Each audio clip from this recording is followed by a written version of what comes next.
Salut. Déjà on va commencer. Oh, faut que je me relève. Je voulais juste vous montrer mon t-shirt. Voilà. Bon, juste comme ça, aucun rapport avec la vidéo, mais porter des sacs, des t-shirts, des pulls, ce que vous voulez avec un message en général, c'est un bon moyen, 1, de faire passer le message, 2, de questionner les gens, 3, de repérer les gens qui ont les mêmes opinions que vous. C'est pas mal. Alors, déjà je vais commencer cette vidéo par m'excuser si jamais je suis un peu incohérente, si ma voix est un peu monotone. En fait je suis vraiment super fatiguée. C'est quelque chose d'un peu récurrent, je pense que dans plusieurs de mes vidéos je vous ai dit je suis super fatiguée, etc. Alors il y a plusieurs choses. Déjà je suis une personne qui dort extrêmement mal. Pour plusieurs raisons, j'ai un mauvais sommeil depuis assez longtemps et je pense que le stress bien évidemment ça augmente très facilement mon incapacité à dormir, donc voilà, c'est la raison principale pour laquelle je suis super fatiguée, et c'est aussi parce que étant angoissée par beaucoup de choses, ça prend toute votre énergie. Et l'un des éléments de ma vie depuis quelques mois qui fait que je suis vraiment super fatiguée, super angoissée, super pas bien, c'est l'agrégation. Et c'est ce dont je vais vous parler aujourd'hui. Donc cette vidéo va sans doute pas intéresser tout le monde. Et en fait, j'avais déjà filmé... Attendez. Ok. J'avais déjà filmé une vidéo sur l'agrégation, mais quand je l'ai re-regardée, je me suis dit non, c'est pas trop ce que j'ai envie de mettre dans la vidéo. Enfin, en tout cas, il y a des choses qui manquaient. Bon, bref. Alors, si vous ne le savez pas, je vais expliquer vraiment parce que je suis pas sûre que tout le monde le sache en réalité. Mais pour devenir enseignant en France, il faut passer des concours. Et il y a plusieurs concours. Si vous voulez être professeur des écoles, c'est-à-dire pour les enfants, genre instituteur, en fait, vous avez le concours de professeur des écoles. Si vous voulez enseigner en collège, lycée, vous passez le CAPES ou le CAFEP, ce qui est la même chose que le CAPES mais pour les établissements privés, et donc en général catholique. Et si vous voulez enseigner dans collège, lycée, possiblement classe préparatoire, université, et si vous voulez vous destiner à de la recherche, vous passez l'agrégation. Voilà. On peut être prof sans ça en France, mais du coup on est contractuel et on n'est pas titulaire. Et ça vous met dans une forme de précarité, d'instabilité, et ce qui peut correspondre à certaines personnes, hein, pour certaines personnes qui ont peut-être envie, voilà, d'enseigner, de bouger un petit peu, ou qui sont pas forcément qui n'ont pas forcément de vie de famille, ou voilà, ça peut convenir, hein. Moi je porte pas du tout de jugement là-dessus, pas du tout, au contraire. J'ai fait un M1 de linguistique, de FLE, et j'ai fait un M2 de lettres modernes. Et tout ça pour me destiner à l'enseignement. En fait, depuis que je suis en quatrième, je l'ai déjà dit dans ma dernière vidéo, mais depuis que je suis en quatrième, j'ai toujours voulu être soit prof, soit psy. Et après m'être rendu compte que psy, ce serait vraiment pas possible parce que je suis une personne trop sensible. Eh bien, je me suis dirigée vers l'enseignement et c'est vraiment une passion pour moi. Grâce au M1 de FLE, je peux déjà enseigner et donc ça fait environ... Alors, je suis payée pour enseigner depuis environ 1 an et demi. Et j'ai déjà enseigné aussi dans le passé, donc au total, j'ai environ 2 ans et demi, 3 ans d'enseignement derrière moi. J'ai enseigné à des ados, j'ai enseigné à des adultes, j'ai enseigné à plein de nationalités différentes, dans des situations très différentes également. J'ai fait de l'alphabétisation jusqu'à des niveaux les plus élevés pour les étrangers apprenant le français, où on peut étudier des textes de presse, de la littérature, et où on les forme en fait à passer des concours tels le DELF, le DALF, ou des choses comme ça, pour avoir des certificats de langue française. Donc voilà, j'ai déjà eu cette expérience de classe, et en fait pourquoi est-ce que je vous mentionne ça? C'est parce que je pense que des fois on peut penser être fait pour tel ou tel métier, ou vouloir faire tel ou tel métier, et en fait ne pas forcément le savoir. Par exemple, je voulais vraiment faire psy, et quand je suis arrivée à la fac, bon il y avait plein de choses qui se sont passées à ce moment-là, mais dans ma vie privée aussi, mais je me suis rendu compte que non, ça allait pas être possible, parce que ça allait pas être possible pour moi, quoi. Et je connais aussi pas mal de gens qui, lors de leur premier stage, se sont dit, dans X ou X domaine, hein, se sont dit oulala, ça va pas le faire. Et moi j'avais un peu peur de ça en fait quand je me suis dirigée vers le FLE, parce que quand j'ai commencé le FLE, c'était pas spécialement quelque chose. L'enseignement oui, maintenant le FLE j'étais pas trop sûre de moi. Et en fait j'ai vraiment beaucoup aimé le FLE. Bon maintenant j'ai mes préférences, hein. Je préfère largement travailler avec les niveaux supérieurs où on peut faire de la litté, de la presse, où on peut faire des commentaires et des analyses et où la grammaire est beaucoup plus poussée. Mais je me suis rendu compte que j'aimais par-dessus tout l'enseignement. Et c'est d'être, même si je le dis avec toute l'humilité possible parce que cette vidéo va être longue, je suis désolée mais voilà, on est tranquille quoi, désolée. Je le dis avec toute l'humilité possible parce que c'est le début, parce que j'ai encore beaucoup de choses à apprendre, etc. Mais j'ai super envie en fait de les apprendre, j'ai super envie d'être confrontée à des types de classes différents, j'ai vraiment envie de pouvoir adapter ma manière d'enseigner aux différents profils d'étudiants que je peux avoir en face de moi, j'ai vraiment envie de m'intéresser plus à la pédagogie, c'est des choses qui vraiment m'intéressent. Et malgré tout ça, je me suis quand même rendu compte très rapidement, en étant moi-même prof, j'ai repensé à certains profs que j'ai eus, aussi bien à l'université qu'au collège ou au lycée, et je me suis rendu compte qu'il y avait plein de gens qui ne devraient peut-être pas être profs. Soit parce que finalement ils sont pas vraiment bons là-dedans, soit parce que peut-être qu'ils l'étaient, mais qu'au fil des années, voilà, ils sont devenus fatigué, aigri ou je ne sais quoi. Il faut quand même pas oublier que le métier de prof c'est un des métiers qui demande le plus d'études mais qui retient le moins de considération à la fin. Les profs sont pas super bien considérés, les profs sont pas super bien payés, on s'imagine que c'est un métier facile, etc. Pourquoi je vous dis tout ça? Je vous dis tout ça parce que ce que j'ai retenu de mon expérience vraiment dans l'enseignement, c'est que la pédagogie c'est extrêmement important et que l'expérience dans l'enseignement c'est extrêmement important. Et qu'avoir un bon prof, c'est primordial pour bien apprendre, pour avoir envie de continuer à apprendre et pour se sentir bien dans ses études. Maintenant, vous vous dites sûrement, évidemment, c'est important, c'est logique, pourquoi tu nous racontes tout ça? Je vous raconte tout ça parce qu'en fait, l'agrégation qui est censée former l'élite du corps professoral, tel qu'ils aiment le dire eux-mêmes, ne comporte aucunement aucune préparation pour la pédagogie. Et c'est quand même le point principal avec lequel je suis en gros désaccord vis-à-vis de l'agrégation. Donc, je passe l'agrégation de lettres modernes cette année. Je passe également le CAFEP, mais en fait, je ne l'ai pas du tout préparé, donc je passe plutôt... Enfin, je passe comme ça, quoi. Et je suis vraiment pas du tout d'accord avec ce concours qu'est l'agrégation, pour plein de raisons différentes. Alors, ceci n'est que mon opinion personnelle. Je tiens à dire que je fais cette vidéo avant d'avoir passé l'agrégation, d'accord? Donc c'est pas du tout un sentiment d'amertume de ma part ou de défaite et de dépit ou je ne sais quoi. Voilà, c'est mon opinion à moi, elle n'engage que moi, libre à vous, mais libre à vous de ne pas être d'accord. Néanmoins, je pense que je soulève des points qui sont quand même assez valides et valables. Premier point vraiment qui me semble aberrant, c'est ce que je vous ai dit, cette absence de pédagogie, cette absence d'expérience. On est en train de potentiellement enfin on ne forme même pas parce qu'on n'est pas du tout formé. En fait voilà, il y a un groupe d'individus qui va passer un concours hyper sélectif, hyper dur, hyper élitiste et je vais revenir là-dessus. Et ceux qui vont réussir vont devenir profs, d'accord? Ils n'ont aucune expérience. Ils n'ont jamais fait de stage. Ils n'ont aucune expérience de pédagogie, aucune expérience de gestion de classe, aucune expérience de comment on forme une classe, de comment on organise un cours, de comment on note, de comment on évalue. Rien. Rien du tout. Rien du tout. C'est quand même incroyable. Pourquoi, me direz-vous? Parce que ce serait quand même vraiment du coup inhumain de nous rajouter une épreuve en plus, étant donné qu'on a, pour enseigner les lettres modernes, puisque je passe l'agrégation de lettres modernes, nous avons déjà plusieurs épreuves. On a une épreuve de littérature française, qui est évidemment très normale. On a combien d'œuvres? Alors cette année, on a Le Chevalier au Lion, on a Gargantua, on a 2 pièces de Racine, on a Chénier, on a Flaubert et on a Nicolas Bouvier. Donc en fait, on a pour le programme de littérature française 7 œuvres.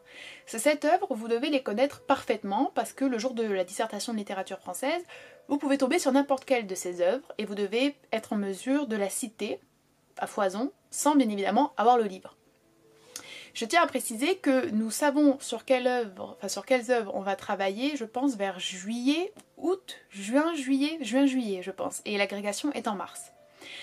On a une autre épreuve qui est de la littérature comparée. Il y a 2 programmes et vous ne savez pas non plus sur lequel de ces 2 programmes vous allez tomber. Donc 3 œuvres pour chacun des programmes. Ça fait donc 6 œuvres en plus des 7 œuvres. Voilà. Pareillement, vous n'avez pas accès à ces œuvres et pareillement, vous devez pouvoir les citer de manière quasi parfaite et vraiment beaucoup en fait. Ce qui est intéressant, c'est de savoir que dans ces 2 programmes de littérature comparée, en fait, il y en a toujours celui qui n'est pas pris, par exemple, en 2007 et remis en 2018. On n'est pas sûr que ça va tomber sur lui, mais en gros, il est remis. Ce qui fait que, en fait, lorsque vous passez l'agrégation pour la 2e fois, si vous ne l'avez pas eu la première fois, vous avez quand même un avantage assez important. Voilà pour ajouter également à la chose. Vous avez ensuite une épreuve de latin pour enseigner les lettres modernes. Voilà, je vais laisser ça là, la version. Vous avez, et alors ça c'est...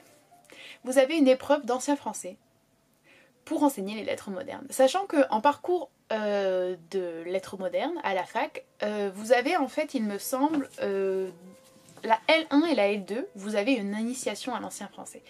Et moi, étant donné que j'ai fait un parcours un peu particulier, j'ai fait 2 années de japonais et je suis arrivée en... Oh, je me souviens plus, je suis arrivée en quelle année? Je suis arrivée en L2 en lettres modernes, donc j'ai pas fait ma L1 de lettres modernes, et ma L2 j'avais des cours à rattraper qui se chevauchaient, et donc j'ai jamais pu aller en fait au cours d'ancien français. Mais ça c'est mon truc personnel quoi. Mais quand même, vous avez les 2 premières années une introduction à l'ancien français, et après vous n'en avez jamais plus, sauf si vous décidez de le prendre en option, ce qui est le cas de peu de gens, et ça voudrait dire qu'on attend déjà de vous d'être sûr que vous allez passer l'agrégation après. Donc en fait la plupart des gens quand même ne le savent pas forcément, d'accord? Et donc vous vous retrouvez avec extrêmement peu de formation, et à l'agrégation par contre on vous demande d'être un pro, mais un pro de l'ancien français. C'est-à-dire que vous devez faire une traduction, vous devez être capable de donner l'évolution phonétique de n'importe quel mot dans un ensemble genre de 100 à 200 pages ou un truc comme ça. N'importe quel mot au hasard, vous êtes capable de retracer son évolution phonétique du latin à l'ancien français, au français moderne. Il y a une question de grammaire, il y a des questions de syntaxe, etc.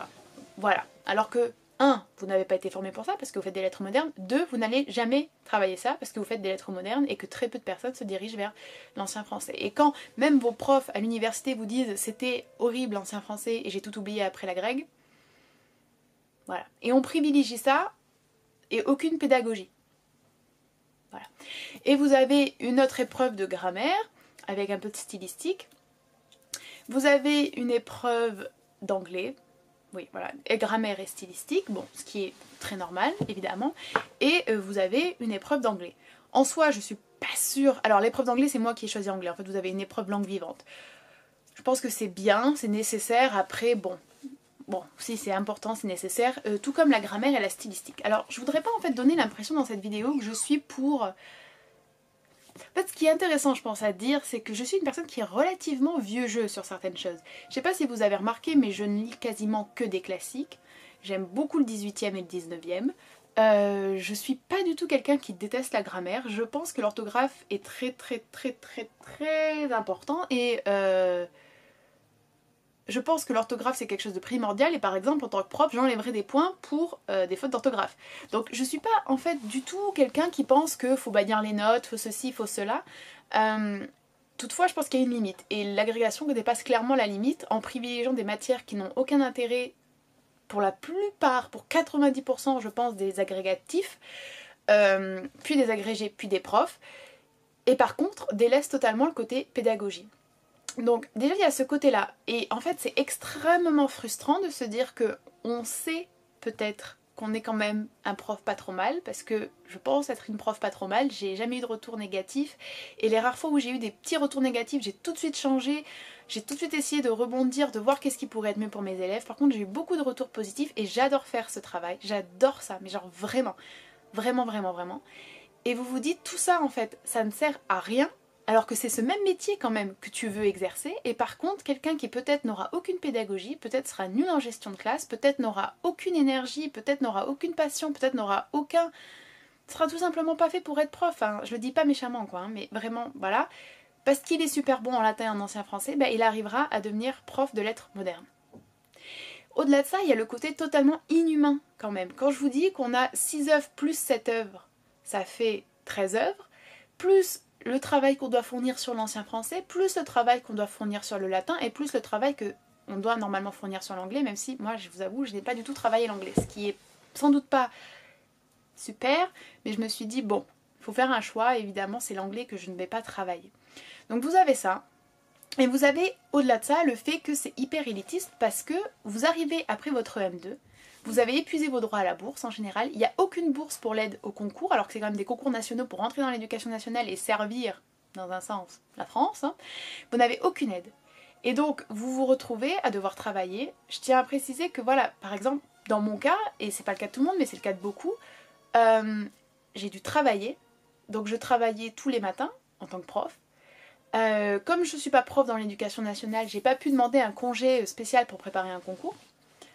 Ce qui fait que je ne pouvais pas aller au cours du matin. J'ai pu aller à aucun cours de grammaire, j'ai pu aller à aucun cours d'ancien français, j'ai pu aller à aucun cours de phonétique, j'ai pu aller à aucun cours de latin. Et donc vous travaillez le matin, vous allez en cours l'après-midi, et vous êtes épuisé, et quand vous rentrez chez vous, genre à 20 h ou 21 h, et ben vous devez encore travailler, vous devez apprendre des citations par cœur, vous devez relire les livres, c'est pas pour vous, je vous mens absolument pas, j'ai dû relire les livres au programme genre entre 5 et 10 fois chacun, quand même, et c'est des gros livres. Et vous avez l'ancien français. Et l'ancien français c'est genre aberrant parce que comme je vous ai dit, vous n'avez aucune formation avant. Et tout ça pourquoi? Si jamais vous réussissez les écrits, vous allez aux oraux. Si jamais vous réussissez les oraux, vous pouvez être muté n'importe où en France. Vous pouvez être affecté n'importe où en France.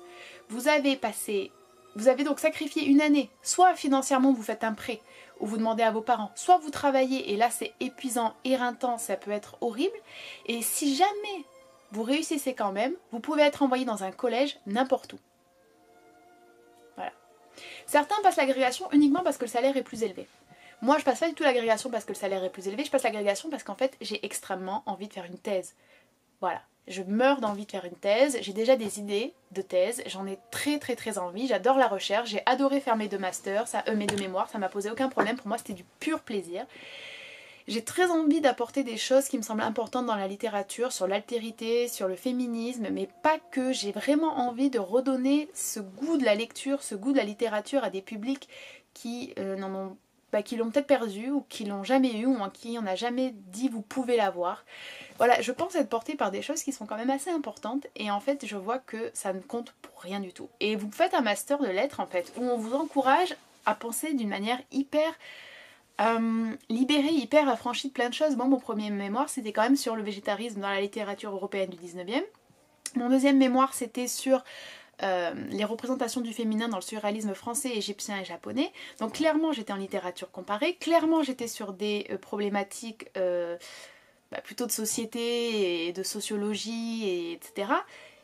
Et en fait, je pense que c'est ce dont on a besoin à l'heure actuelle, c'est hyper important. Et pourtant, j'ai pas sacrifié sur le côté littéraire. Je pense que ça, c'est quelque chose que j'ai vraiment envie de mettre en exergue. J'ai pas du tout sacrifié le côté littéraire. Vous voyez, j'ai pas...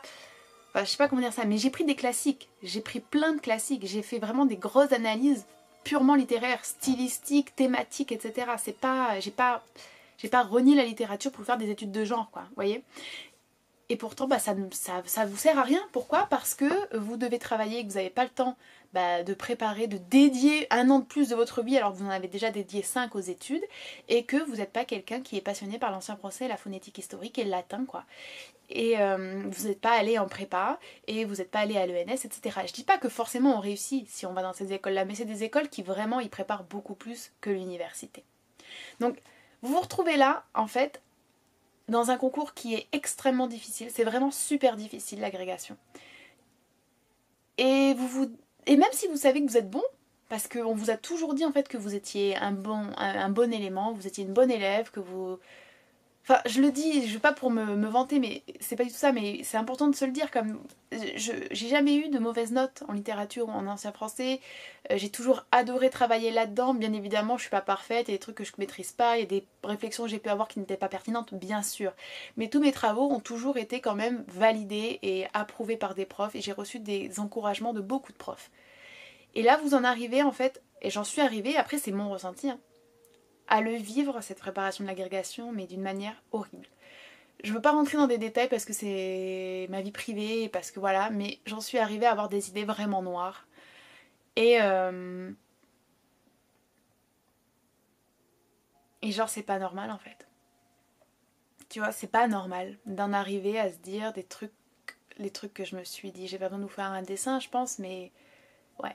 Le truc le moins pire que j'ai pu me dire, c'était que je ne valais absolument rien et qu'en fait j'étais une fraude bon vous avez compris ce que je voulais dire, et que j'avais réussi juste par chance à en arriver à finir mon master. Ça c'est la moins pire des choses que j'ai pu me dire. La pire des choses concrètement c'est que je me suis dit à quoi ça sert. Genre en fait est-ce que... Et puis maintenant que j'en suis un petit peu sortie, je me rends compte à quel point c'est ridicule, mais je me suis même demandé à quoi ça sert de... Enfin genre pourquoi vivre quoi. Tu vois, parce que c'est ce que j'ai envie de faire de la recherche, j'ai envie d'enseigner. Je vais pas y arriver parce que parce que je suis nulle, parce que je travaille, parce que mes parents ne peuvent pas me soutenir, parce que j'ai pas fait les bons choix d'options, parce que j'arrive pas à me formater pour donner le discours et la disserte qu'ils attendent dans ce genre de concours, ben voilà, pourquoi continuer en fait, genre pourquoi, tu vois? C'est dur quoi quand même. Alors après je dis pas, c'est moi peut-être, je suis trop sensible, et puis bon, faut pas oublier le fait que j'ai quand même des... Voilà, je peux pas rentrer non plus dans les détails, mais bon, j'ai été en thérapie pendant 5 ans, c'est pas pour rien quoi, donc j'ai peut-être un terrain déjà qui est tendu ou trop sensible ou trop fragile, j'en sais rien, mais quand tu sais que l'agrégation ça existe qu'en France en fait, quand tu sais qu'il y a plein d'autres disciplines où il y en a qui arrivent à avoir des thèses avec des contrats doctoraux sans rien, surtout dans les sciences par exemple, et qu'en fait toi en littérature, parce que c'est les sciences humaines, que ça sert à rien, que ceci, que cela, il faut vendre père et mère et il faut prouver limite que t'as un QI de je sais pas combien et que t'arrives à fournir telle dose de travail qui est super inhumaine pour arriver à décrocher un contrat doctoral, genre t'as plus envie. Et tout ça pourquoi? Pour même pas peut-être l'avoir ton contrat doctoral, et peut-être pour finir dans un collège. Et finir dans un collège à, je sais pas où moi, à Besançon ou à Dijon. Enfin, j'ai rien contre Besançon-Dijon, mais genre j'ai pas envie d'habiter là-bas. Et tu donnes tout ça de ta vie pour un travail qui en plus sera tellement difficile, c'est tellement dur d'être prof, c'est tellement éprouvant, surtout, pardon, dans ce genre de truc, parce que moi encore à l'heure actuelle, enfin mon premier stage était super difficile parce que j'étais genre avec des mineurs isolés étrangers, donc des ados de 15 à 18, il y en avait qui avaient jamais mis un pied à l'école, il y en avait qui étaient dans la rue depuis hyper longtemps, enfin c'était dur tu vois, d'avoir une classe de 20 à 25 jeunes, que des mecs, c'était dur, c'était fatigant, mais genre j'ai adoré, c'était une des plus belles expériences de ma vie, mais c'est dur, c'est super dur, c'est super fatigant, c'est éreintant, et en fait tu fais tout ça pour genre rien, pour zéro reconnaissance, et en fait tu dois tellement prouver des trucs qui n'ont aucun rapport avec ce que tu as étudié. En fait c'est surtout ça, à un moment donné, quand j'ai vu mon concours blanc d'ancien français, j'ai pas pu répondre, alors franchement j'ai pas pu. Ok, la traduction c'était bien, mais tout le reste j'ai pas pu. Et ben genre j'ai pleuré, mais je pense que j'ai fait une mini crise de panique devant ma copie, mais... Et puis après, une fois que j'ai tout sorti un petit peu, enfin... D'ailleurs j'ai fait des trucs pas très bien, mais...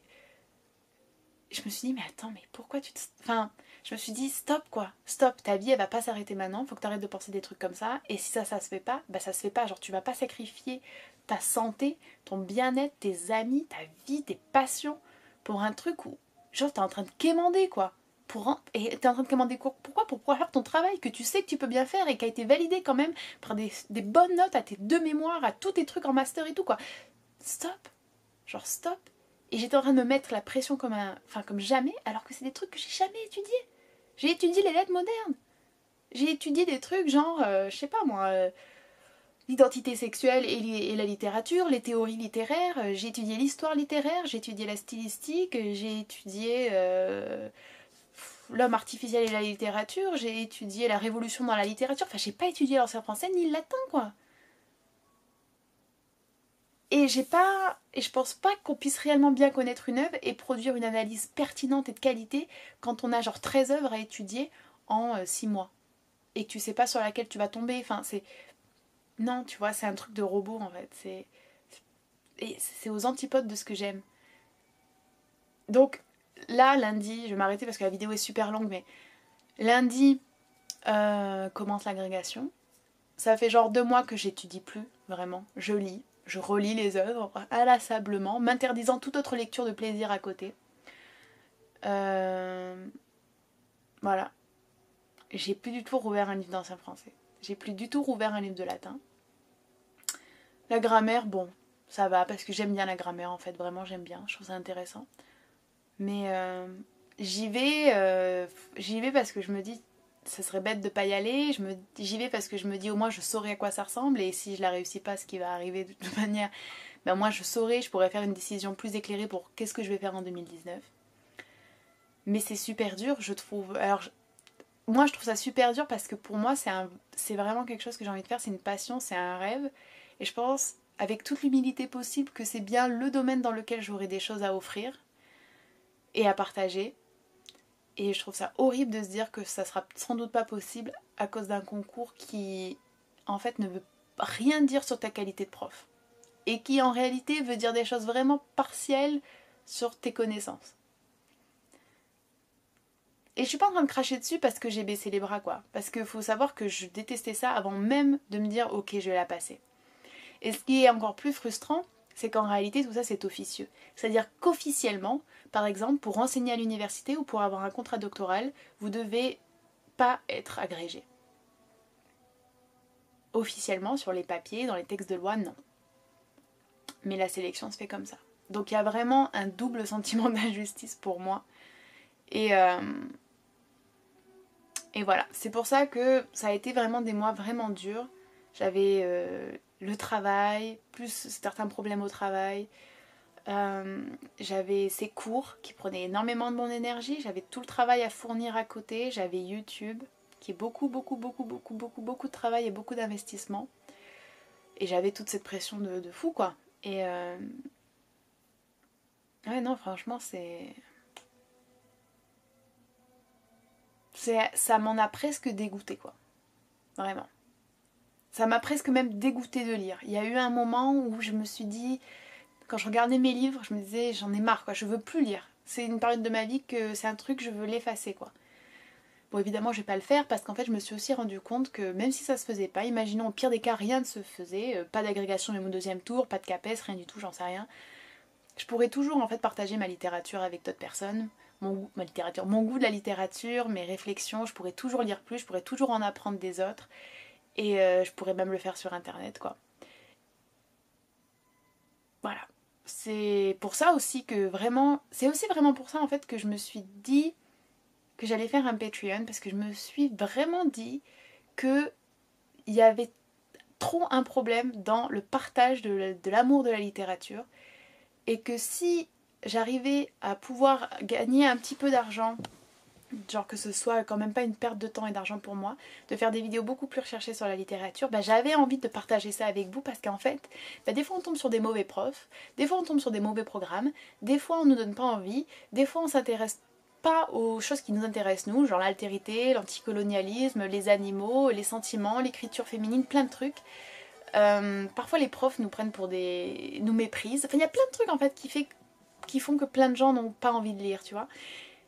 Ben, si je peux, à ma manière et à mon humble mesure, quoi, contribuer à rendre la littérature ce qu'elle est vraiment, quoi, un truc genre populaire, un truc de société, un truc qui est pas dans son monde, là, dans sa bulle tachée de tout, bah, je le ferai de n'importe quelle manière qui m'est possible de le faire, qui me soit possible, quoi. Voilà, bon, je vais vraiment m'arrêter parce que la vidéo est super longue, je suis absolument désolée. Merci si vous avez regardé jusqu'au bout. Voilà. N'hésitez pas du coup à aller voir mon Twitter, mon Instagram si vous voulez, ou mon Patreon, tout sera en barre d'infos, c'est comme Tipeee. Et je vous dis à la prochaine, en espérant que tout va bien de votre côté et en espérant que vous avez trouvé peut-être quelque chose d'intéressant et de positif dans cette vidéo. Bye bye.